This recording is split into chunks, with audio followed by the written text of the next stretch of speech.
happy Sunday. So I have been up for a while. It's actually afternoon time, but this morning I put on the new Drmtlgy physical tinted sunscreen. You guys have been asking me to review this, and they actually sent it to me for free a few weeks ago. I'm not affiliated with Drmtlgy. This isn't sponsored, but I do get PR from them from time to time. And interestingly enough, they actually sent me this sunscreen, I want to say like over a year ago when it was in testing, and there was like a note in the package, please don't talk about this, it's under embargo, which basically means we haven't like released it as final yet. Long story short, this one is fantastic. You know, this is I don't know that they changed it too much from what they sent me a year ago, because it looks the same, it feels the same. And the only thing that I notice is different is this new packaging, which is cool. Anyways, it's a mineral sunscreen. It has zinc oxide and titanium dioxide to give broad spectrum protection. And it's tinted, and the tint can offer some protection against those pro-pigmenting wavelengths of visible light. Now, y'all know one of my favorite sunscreens from this brand is their universal tint SPF 46, I think it is, sunscreen. I featured it in my last sunscreen empties video. Anyways, how does this one differ? Well, that one is a combination sunscreen. It has zinc plus a chemical filter for UVB protection. So it's a combination of mineral and chemical, whereas this is exclusively mineral. And for people who are very sensitive to chemical filters, mineral sunscreens are often a better option. So if you found that you tried that sunscreen, it was irritating for you, and you prefer an all mineral formula, definitely check this out. It is great. You can see how it looks on my skin. It's hydrating, it's not drying, but it has more of a matte finish, I will say, than the universal tint combination sunscreen. It has a bit more of a matte finish, which is typical with an all mineral formula. They can be a little bit more on the drying side. There's no niacinamide in this. That's another difference between this one and the combination sunscreen. The combination sunscreen, remember, has niacinamide, which I love. It's a great ingredient for reducing redness, irritation, and helping with hyperpigmentation. But some people are sensitive to niacinamide. They find that it burns and stings. So try this one out if that is you. What else can I tell you guys about this? Oh, unlike the combination one, this doesn't have that odd pool float smell. That one has this odd odor of like a pool float. This one does not. This is not water resistant, nor is that one. So if you're going to be outside for a long time, particularly in a humid environment such as this, I mean, it's so humid right now as a side note, my skin feels wet when I'm outside. It feels like, did I just step out of the shower? It feels wet. And it's not even just sweat, it's the condensation of the humidity onto the skin. It's like, anyways, yeah, if you live in a really humid environment or you're really sweaty, it would be better to have a water resistant formula, because it just ensures that the sunscreen is staying on a little bit better in between reapplications. But yeah, this is a great one. No fragrance, very sensitive, skin friendly. I've got to say, Drmtlgy, Drmtlgy, their products, they nail it. In terms of the tint, it is a lighter tint, which is to be expected with an all mineral formula. Sometimes they are on a paler tint. So if you have a deeper skin tone, I'm not too sure how this is gonna work out for you. It is a little bit lighter than their universal tint product. I don't get any cast with this, but if you have a deep skin tone, there is a chance that it's gonna leave that lavender look, which happens with mineral sunscreens. Even those that are tinted can do that. And since this one is on the lighter side of a tint, as far as the shade, I think you may have that issue. It's not orangey though. I've had it on, actually, you saw me put it on this morning, but I've had it on for a while now. I just filmed a video for you guys. And so, yeah, I really like it. I really like it a lot. One thing I was thinking about, because I posted this on TikTok about castile soap, but you know, a lot of people, they like to go to more, you know, gravitate towards products that are perceived as being like more natural. And I've always said this, you know, not all that is natural is necessarily safe or effective, but some things that, you know, are natural in a sense, or more traditional, they're not necessarily as good, because we have so many advancements in cleansing technology now that you're like putting yourself in the shoes of Laura Ingalls Wilder with the irritation, specifically when it comes to, I'm talking about Castile soap. It has a very high pH. The pH is like 9, which is pretty rough for the moisture barrier for the skin. That's like dish soap level, which you don't want to use to wash your face or body with. It can be incredibly drying. See, Castile soap is it's a very traditional soap in the sense that it is basically fat plus base. That whole process is saponification. And different traditional soaps will distinguish themselves like based on the fat that is used, and with Castile soap traditionally it is olive oil, but you'll notice that like Dr. Bronner's uses a few other oils in there, like I think there's coconut oil and maybe hemp seed oil, but whatever, it's still the same thing. I mean, it doesn't really change the magic of it. But those traditional soaps where you just have fat plus base, in the case of Dr. Bronner's and most soaps, is potassium hydroxide.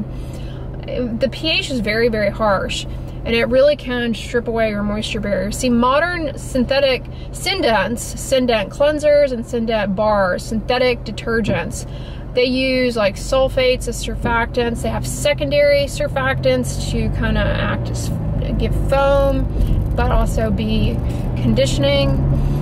They also they're able to incorporate ingredients that deposit moisturizing ingredients behind to kind of, you know, buffer against the barrier disruption that happens with cleansing. But you don't get that with a traditional soap. You just get a drying I call it a Laura Ingalls Wilder soap, because I don't know, was that a scene in that book, in those books somewhere along the lines where they were bathing with like a soap made from like tallow and lye or something? That's a very like Little House on the Prairie type soap. Anyways, super harsh and drying on the skin barrier. The other problem with that type of soap, especially like Dr. Bronner's or the more natural soaps, is you'll notice they don't have things like EDTA and chelating ingredients. And that's important because what happens is, especially if you live somewhere with hard water like I do, the soaps and things will interact with the calcium and whatnot in the hard water, and that creates soap scum and forms a film on the skin that really aggravates like eczema and dry skin conditions even further. So not only do you have the like super harsh pH, which is hard for the, you know, your moisture barrier is acidic. That's the pH where the enzymes that kind of keep everything in check in your skin, they function optimally. So when you get something on the skin that's like that caustic, it can be really irritating. And anyway, so you have that plus the hard water deposits. It really can aggravate your skin a lot. And then a lot of people like to use it as a shampoo, like as an alternative to shampoo, like to wash their hair. Even worse, because not only do you have the irritation for your scalp, but it will leave your hair very unmanageable. All right, you guys, when this light turns green, I need to get over, and I'm thinking it's going to be impossible. And if I signal, then it'll be even more difficult.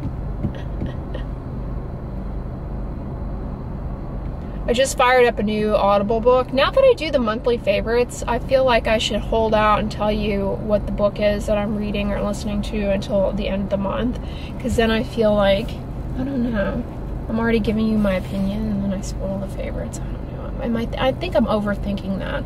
I'll just go ahead and spoil it. This is a really good audiobook that I've got now on Audible. It's called Make Room by Harry Harrison. It's an old book. It is good. If you like books that white noise, I think you would enjoy this book, because it's one of those. It was written, I want to say maybe in the 50s, about 1999 I think is the time. So obviously it's you know, it's funny, it's a book written about the future, but you're reading it in the future, so it's just interesting. But these kind of books like that, like White Noise by Don DeLillo, highly recommend that. That's one of my favorite books. or Brave New World 1984. Isn't it something how much stuff seems to come true from those books? It's baffling to me.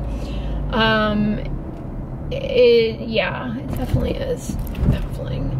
That's why I love those kinds of books. Yeah, White Noise is arguably one of my favorites. All right, we're here at Express. The location may look familiar to you because we were just over here yesterday, but I didn't see the shorts until today, so I came back. But I kind of like this shopping center. It has a, I don't know, vibe of yesteryear, like, you know, when we used to go hang out at the mall. Speaking of Bath and Body Works, I fired up that candle I showed you guys this morning. I fired it up last night and I let it burn for quite a while. I forgot how fragrant the Bath and Body Works candles are. I was getting spoiled by wick and of course my favorite Tuscany candle. You guys are have you been at an angle this whole time and you didn't even say anything? You're so nice. You shouldn't have.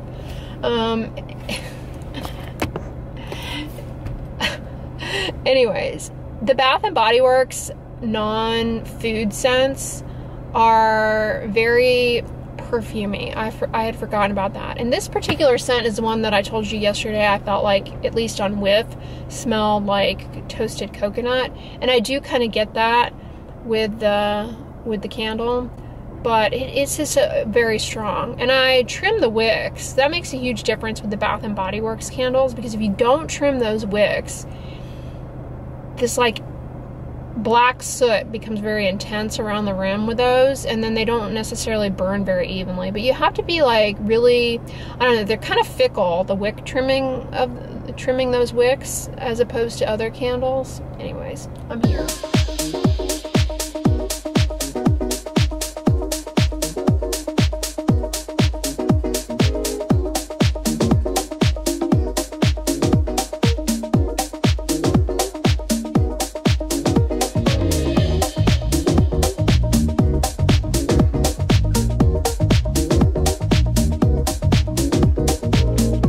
Was pleasant. I got those two glitterati shirts and the Bermuda shorts. I had a pair of jeans in there that I really wish were shorter because they fit wonderfully, except they were too long. They were flare. I'm glad those are having a comeback. I am so not a fan. I've never been a fan of the skinny jeans. And now that those are going out the window, I can wear jeans again for the first time in what feels like a decade.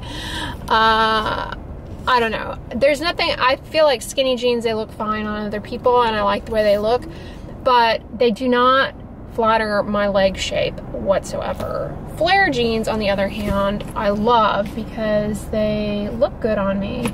And I'm glad they're having a comeback. Anyways, I had this cute pair of high-rise flares in there that fit wonderfully. Yeah, I'm glad to be able to try them on in store again, because I have to try on, there's certain things you just have to try on. For me, it's jeans, swimwear, and bras. Like sports bras, okay, but regular bras you almost have to try them on. I mean, you should. And yeah, I don't like the whole buy online, send back if it doesn't fit thing, because I don't know, it's just a lot of back and forth. You guys, it is so humid that in being outside for a few minutes, it feels like my hands are wet.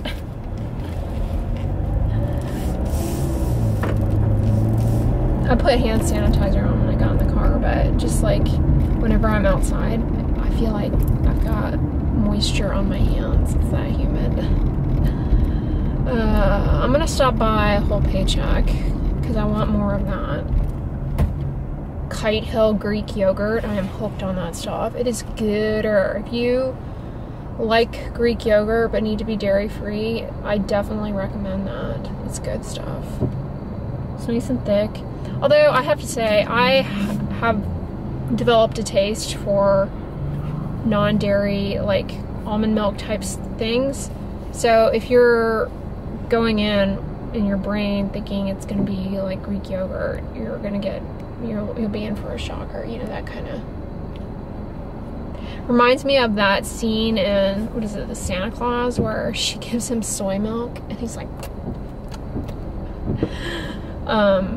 I remember the first few times I had soy milk, I felt that way too, but I actually really like soy milk. But I've never been a big milk drinker. I just have never cared for it.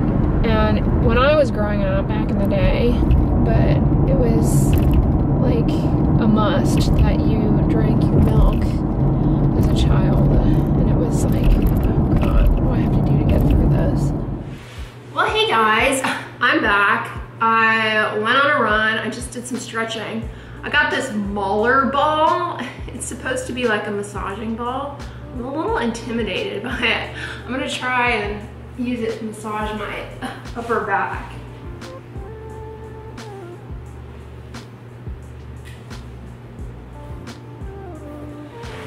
Watch me have bruises or something. I know people do the foam rolling thing, but truthfully, I find I get like kind of squeamish doing the foam rolling. Like, it's so intense. I feel this is where it feels the best, actually, side to side. This feels like a dance. So I feel like that's the first time I've shopped in a clothing store in a while. I guess Walmart, but you know what I mean. And I don't know, the vibe was totally different than in the past. I just felt like they didn't have very many employees in there, which was kind of worrisome. Like, they only had 2 people working in there. Let me adjust you guys. They only had 2 employees, which isn't very many for a clothing store, because you have to man the dressing room or help customers like in the dressing room, and not to mention check out, get them into the dressing room, all of that kind of stuff. That's a lot for just 2 employees to handle. And I don't know, that's kind of, I feel like we're not too far away from retail just like dissolving.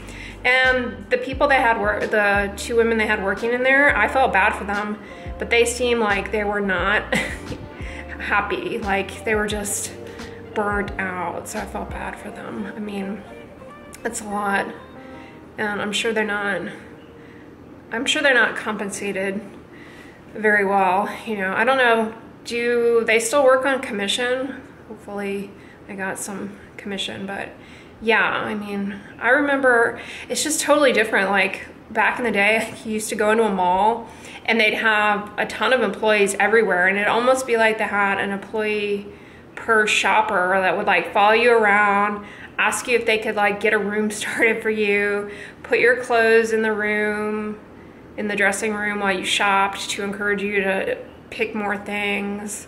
Then they would go and get sizes for you and stuff. Like, I mean, there was just a different, I mean, is that completely going away?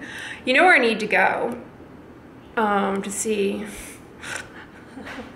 face massaging here. This is gonna be something on TikTok, just you watch. So I found a new way to exfoliate. Anyways, I should go in Nordstrom. Nordstrom is always like super customer servicey. And if Nordstrom has stopped being that way, then, you know, that's an ominous sign for retail, I would say.